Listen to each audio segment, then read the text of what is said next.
Hello and welcome up to this tutorial. My name is Peter, and on today's tutorial we're just going to check on how we can be able to use the use of the plugin with these available resources of free library, free snippet library.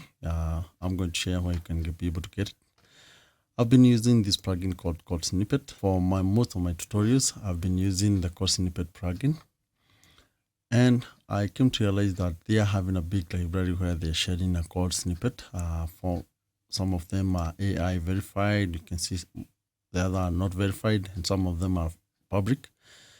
And I decided to share this for most of you who may be able to use the use of the plugin and use the code of the snippets. They have a big variety. You can be able to check. I'll include the link on the description. They have more than 57 pages and counting, maybe days in when the days come.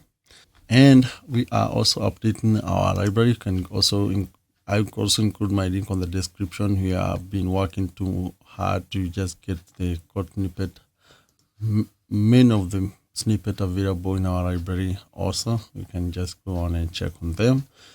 Ours are also attached to the tutorials. That's why it becomes so hard to add so many, because we have to do a tutorial to explain how on what the features it work to.